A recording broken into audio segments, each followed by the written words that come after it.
एक समय की बात है। एक छोटा सा गांव था। उस गांव में हरिराम नाम का एक गरीब और मजदूर रहा करता था। उसकी आर्थिक स्थिति बहुत ही खराब थी। वह बहुत परेशान रहता था। एक दिन वह जंगल में लकड़ियां बीनने के लिए जा रहा था और वह बहुत परेशानी के साथ सोचता हुआ कि उसका घर कैसे चलेगा। यही सोचते हुए वह जंगल की ओर बढ़ रहा था। कुछ ही देर में वह जंगल पहुंच गया और जंगल पहुंचकर एक जगह पर बैठ गया। वह सोच में डूबा हुआ था। उसके माथे पर बहुत ही सिकन थी। वह बहुत ही परेशान लग रहा था। थोड़ी देर बाद उसे किसी की आने की आहट सुनाई दी। वह एक तांत्रिक था जो उसी की ओर आ रहा था।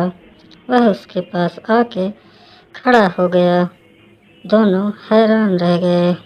किसान ने सोचा ये कौन हो सकता है। वह एकदम से उठ खड़ा हुआ और फिर तांत्रिक उससे बोला, मैं बहुत देर से जंगल में भटक रहा हूँ। क्या तुम मुझे गांव का रास्ता बता सकते हो?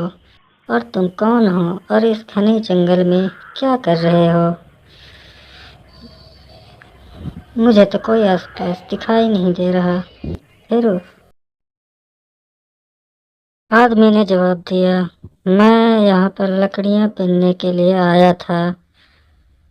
मैं इसी लकड़ियों के सहारे अपने घर का भरण पोषण करता हूँ।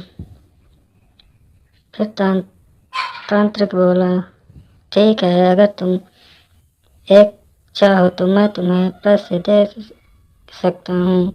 इस जंगल में एक जगह ऐसी है जहाँ एक जादुई पेड़ है। उस पेड़ के पास जाओ, वह तुम्हारी हर एक मनोकामना पूरी करेगा। यह कहकर वह तांत्रिक वहाँ से चला गया। वह आदमी भी वहाँ से उस पेड़ की तलाश में जंगल से अंदर चला गया।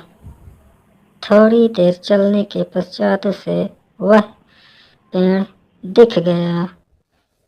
उस पेड़ से उस आदमी ने कहा, हे पेड़, क्या तुम सच में सारी इच्छाएं पूरी करते हो? अगर हाँ, तो मैं बहुत गरीब हूँ, मेरी भी कुछ इच्छा आप पूरी कर दो। यह कहकर वह घर आकर चुपचाप से सो गया। सुबह जब उसकी नींद खुली तब वह देखकर हैरान हो गया। उसके घर का कायाकल्प बदल गया था। उसका घर बहुत ही सुंदर हो गया था और उसकी बीवी भी मायके से वापस आ गई थी। फिर वह हंसी खुशी अपना जीवन व्यतीत करने लगा।